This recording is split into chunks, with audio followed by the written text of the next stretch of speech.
नमस्कार। आपका अखबार के इस अंक में आपका स्वागत है। मैं हूं प्रदीप सिंह। पश्चिम बंगाल का चुनाव इस बार भारतीय जनता पार्टी के लिए बहुत कठिन और आसान दोनों एक साथ होने वाला है। भारतीय जनता पार्टी के सामने जो चुनौती है वो 5M की चुनौती है। 5M यानी 5M की जो है चुनौती है। अगर उससे पार पाने में वो सफल होती है तो बहुत बड़ी सफलता जो है पश्चिम बंगाल में भारतीय जनता पार्टी को लोकसभा चुनाव में मिल सकती है। लेकिन बहुत बड़ा प्रश्न है, क्या ऐसा होगा? क्या होगा नहीं होगा ये तो चुनाव के बाद पता चलेगा। लेकिन कौन सी चुनौतियां हैं वो 5, उनकी बात कर लेते हैं। पहला एम जो है वो है ममता बनर्जी। पश्चिम बंगाल की मुख्यमंत्री हैं, पिछले 13 साल से हैं और काफ़ी लड़कर ज़मीन पर जो है अपनी जान दांव पर लगाकर वो राजनीतिक लड़ाई लड़कर सत्ता में आई हैं। तो लड़ाका हैं, लड़ाकू हैं। उन्हें अग्निकन्या भी कहा जाता था एक समय। जिस तरह से वो लड़ाई लड़ती थी, पार्टी जो उनकी थी ओरिजिनल कांग्रेस पार्टी, उससे पटी नहीं क्योंकि वो सीपीएम के प्रति सॉफ्ट थी, खासतौर से केंद्र की राजनीति को लेकर। तो उन्होंने पार्टी छोड़ दिया, अलग पार्टी बनाई 1998 में और 2011 में सत्ता में आ गई, अपने बूते पर, अपने दम पर, और लगातार तीसरी बार मुख्यमंत्री बनी। तो ममता बनर्जी से लड़ना भारतीय जनता पार्टी के लिए बहुत आसान नहीं है। देश की एकमात्र महिला मुख्यमंत्री हैं, लोगों से कनेक्ट है। सबसे बड़ी बात यह है कि लोगों से उनका जो संपर्क है, और जो सत्ता में आई तो माँ माटी मानुष के नारे पर सत्ता में आई। लेकिन वो नारा अब वो लगता है ऐसा धीरे धीरे वो भूल गई हैं या उनको विस्मृत हो गया है। उनका जो पार्टी का कैडर है वो उनको उस नारे को याद नहीं रखने देता। तो जिस राजनीति के खिलाफ वो लड़कर सत्ता में आई, उसी राजनीति का शिकार हो गई। शिकार होना तो शायद ठीक शब्द नहीं होगा, ये कहना ज़्यादा ठीक होगा कि उसी राजनीति को उन्होंने अपना लिया।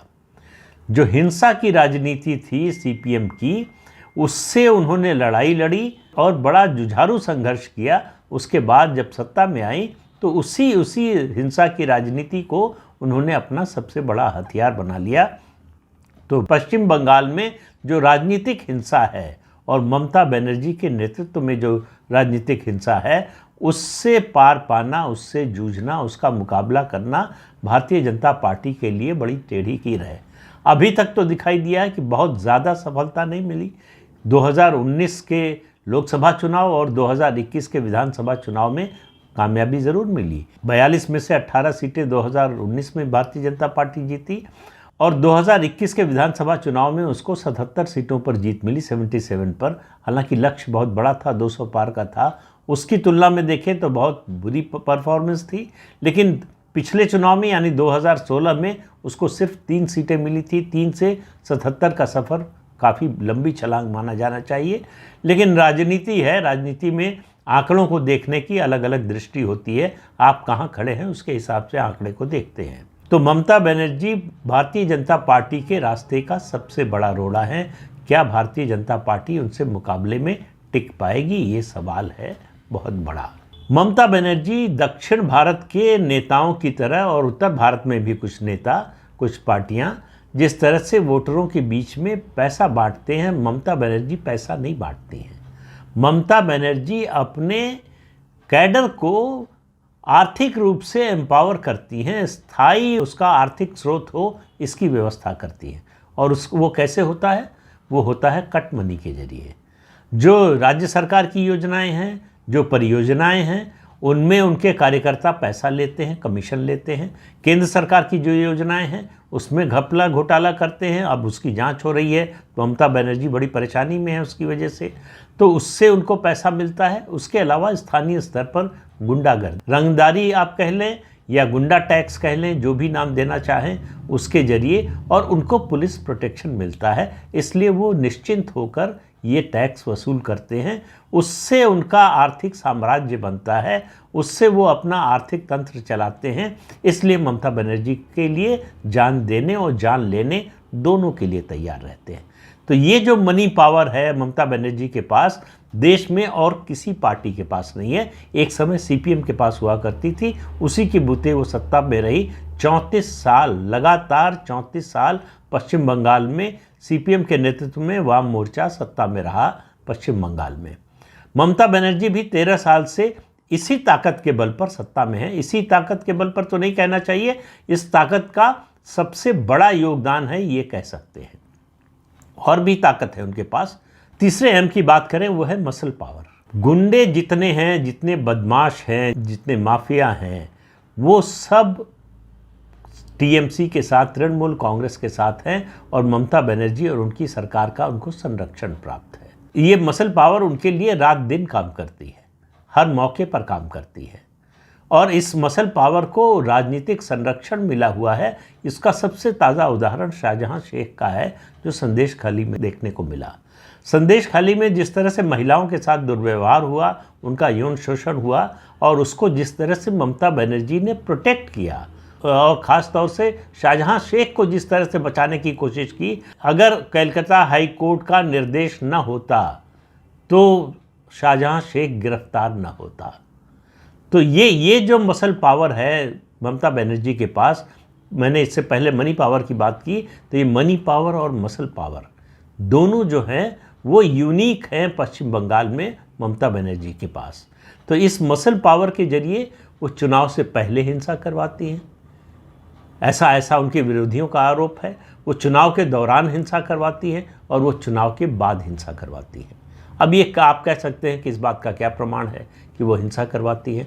बिल्कुल कोई प्रमाण की ज़रूरत नहीं है। वो कहते हैं ना कि प्रत्यक्षम किम प्रमाणम, तो वो स्थिति है। तो चुनाव के पहले हिंसा, चुनाव के दौरान हिंसा और चुनाव के बाद हिंसा, ये हिंसा का तांडव पूरी दुनिया ने, पूरे देश ने देखा है। ख़ासतौर से पुरानी बात छोड़ भी दें, 2021 के विधानसभा चुनाव से पहले, चुनाव के दौरान और चुनाव के बाद जो हुआ वो किसी भी चुनी हुई सरकार के लिए शर्मनाक बात है। लेकिन ममता बनर्जी को उस पर गर्व है। उनको इस बात से कोई फ़र्क नहीं पड़ता कि लोग क्या कहते हैं उनकी सरकार के बारे में, उनकी पार्टी के बारे में, उनके नेतृत्व के बारे में, उनकी कार्यशैली के बारे में। इससे उनको कोई फ़र्क नहीं पड़ता। अगर फ़र्क पड़ता तो जो कुछ हुआ, जिस तरह से हिंसा हुई 2021 के विधानसभा चुनाव के बाद, कोई दूसरा मुख्यमंत्री होता तो या तो अपने को सुधार लेता या इस्तीफा देकर हट जाता। ममता बनर्जी ने ये दोनों काम नहीं किया। चुनाव बाद की हिंसा के कई मामलों की जांच सीबीआई कर रही है या दूसरी एजेंसियां कर रही हैं और ये जांच जो है वो कलकत्ता हाई कोर्ट के निर्देश पर हो रही है। उन्होंने कोशिश की कि सुप्रीम कोर्ट से इस जांच को रुकवा सके, लेकिन सुप्रीम कोर्ट से उनको कोई राहत नहीं मिली। तो ये जो उनकी मसल पावर है, ये यूनिक पावर है और सत्ता में होने के कारण ये मल्टीप्लाई हो जाती है, कई गुना बढ़ जाती है और उनका खुलेआम संरक्षण इस मसल पावर को, ये उसकी ताकत को और ज़्यादा बढ़ा देता है। उसको मालूम है कि कुछ भी हो, हमको सरकार से प्रोटेक्शन मिलेगा। चौथा एम है स्टेट मशीनरी। स्टेट मशीनरी चुनाव के पहले, चुनाव के दौरान, चुनाव के बाद और लगातार, खास तौर से पश्चिम बंगाल की पुलिस इस तरह से व्यवहार करती है जैसे वो टीएमसी का कैडर हो, टीएमसी के कार्यकर्ता हों। वो हिंसा कहाँ हो रही है, कहाँ उनकी जिम्मेदारी क्या है, उनकी पुलिस की ट्रेनिंग क्या है, पुलिस का दायित्व क्या है, पुलिस का कर्तव्य क्या है, इससे उनको कोई मतलब नहीं। कहाँ तृणमूल कांग्रेस के हित का संरक्षण होता है, इससे उनको मतलब है। और इसमें नीचे कांस्टेबल से लेकर कमिश्नर तक जो है इन्वॉल्व होते हैं। आप देखिए कि कलकत्ता के कमिश्नर के खिलाफ सीबीआई जांच, जब सीबीआई पूछताछ के लिए गई तो ममता बनर्जी धरने पर बैठ गई। एक मुख्यमंत्री एक पुलिस अधिकारी के खिलाफ, जांच के खिलाफ धरने पर बैठ जाए, ये भारत के इतिहास में कभी नहीं हुआ। ममता बनर्जी ने वो किया। और उसके अलावा सरकारी मशीनरी में पुलिस वालों को बचाने का काम और सरकारी मशीनरी का जिस तरह का दुरुपयोग राजनीतिक अपने विरोधियों के लिए होता है, वो तो होता ही है।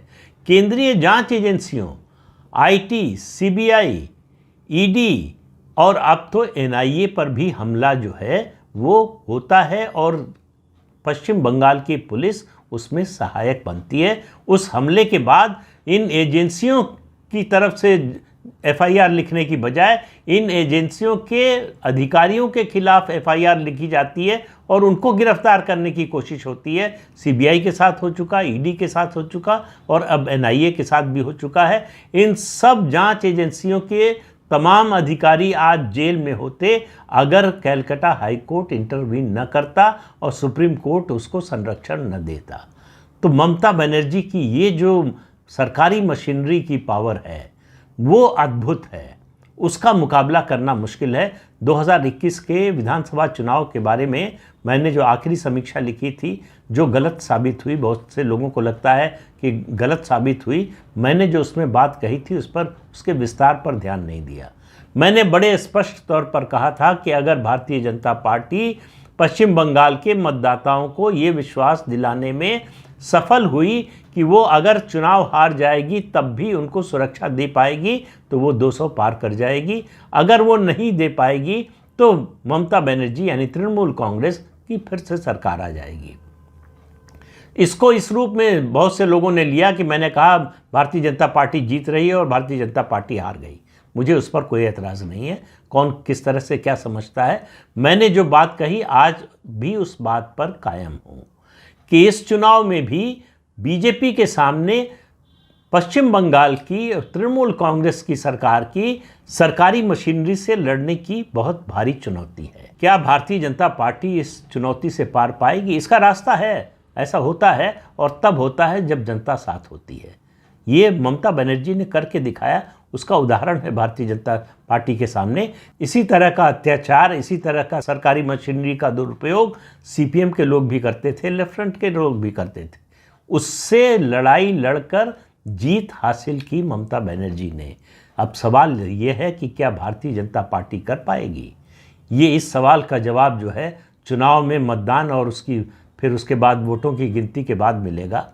लेकिन 5वें एम की बात किए बिना बात पूरी नहीं होगी। 5वां एम है मुसलमान। पश्चिम बंगाल में मुस्लिम आबादी 30% है। हालांकि पूरे जो लोकसभा क्षेत्र हैं सब में 30% नहीं है, कहीं ज़्यादा है कहीं कम है। लेकिन भारतीय जनता पार्टी -30 से शुरू करती है। उसका वोट जो होता है, ख़ासतौर से मुसलमान वोट उसको मिलता नहीं। मुसलमान उस पार्टी को वोट करता है जो बीजेपी को हरा सके, और चूंकि पश्चिम बंगाल में तृणमूल कांग्रेस के अलावा और कोई नहीं है, इसलिए मुसलमानों का एकमुश्त वोट तृणमूल कांग्रेस को यानी ममता बनर्जी को जाता है। बीजेपी की बहुत कोशिश रहती है, या कहें कि उसकी इच्छा रहती है कि कांग्रेस और सीपीएम थोड़ा सा खड़े हो जाएं, थोड़ा सा मजबूत हो जाएं, तो ये ट्रायंगुलर कंटेस्ट बन जाएगा।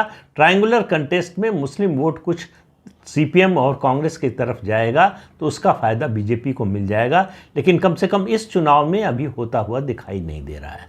ये सीधा कंटेस्ट होगा बीजेपी और तृणमूल कांग्रेस के बीच में। मुस्लिम समुदाय के लोग, मुस्लिम समाज के लोग ये तो मानते हैं, इस बात को स्वीकार करते हैं कि 2014 में मोदी के आने के बाद से केंद्रीय सरकार की जो योजनाएं हैं उनको लागू करने में मजहब के आधार पर कोई भेदभाव नहीं किया जाता, बल्कि बेनिफिशियरीज में मुसलमानों की संख्या उनकी जनसंख्या के अनुपात से ज़्यादा है। इस बात को स्वीकार करते हैं, मोदी की प्रशंसा करते हैं, केंद्र सरकार की प्रशंसा करते हैं, लेकिन वोट देने के नाम पर मुकर जाते हैं। वो वोट देने के लिए तैयार नहीं हैं, और ये भारतीय जनता पार्टी को भी पता है कि मुसलमानों का वोट उनको नहीं मिलेगा। लेकिन इस बार एक उम्मीद की किरण भारतीय जनता पार्टी के मन में है। अब वो कितनी फलीभूत होती है पता नहीं, कि मुस्लिम महिलाएं भारतीय जनता पार्टी को कुछ हद तक वोट दे सकती हैं। उसमें सबसे बड़ा कारण जो है 3 तलाक का है, और कानून व्यवस्था की स्थिति को सुधारने की जो बात हो रही है, जो गुंडों का आतंक है उससे बचाने की जो कोशिश हो रही है, जो दावा कर रही है भारतीय जनता पार्टी, उस पर उनको कितना विश्वास होता है और उनके परिवार के पुरुष उनको वोट देने देते हैं या नहीं, इन सब बातों पर निर्भर करेगा कि मुस्लिम महिलाओं का कुछ वोट बीजेपी को मिलेगा या नहीं। तो ये 5 एम की चुनौतियां हैं, ये 5 बाधाएं हैं। ये बाधा दौड़ है बीजेपी के लिए पश्चिम बंगाल में। अगर इन 5 बाधाओं को सफलतापूर्वक पार करेगी तो उसको बहुत बड़ी सफलता मिलेगी। मेरा मानना है कि बीजेपी पश्चिम बंगाल में इस लोकसभा चुनाव में नंबर 1 की पार्टी होगी और उसकी सीटों की संख्या 30 के ऊपर जा सकती है। ये असंभव नहीं है, ये संभव होता हुआ दिखाई दे रहा है, लेकिन इसको ज़मीन पर उतारना पड़ेगा। ज़मीन पर मतदाता को मतदान के केंद्र तक लाना पड़ेगा और उसमें देखना होगा कि केंद्रीय सुरक्षा बलों की कितनी भूमिका होती है, वो मतदाता के मन से डर निकालने में कितना कामयाब होते हैं, इस पर निर्भर करेगा कि नतीजा क्या होगा। तो इस अंक में इतना ही। अगले अंक में फिर मिलेंगे किसी नए मुद्दे के साथ। तब तक के लिए अनुमति दीजिए। आपसे अनुरोध है कि ये चैनल देखिए, शेयर कीजिए, लाइक कीजिए और सब्सक्राइब जरूर कीजिए। नमस्कार।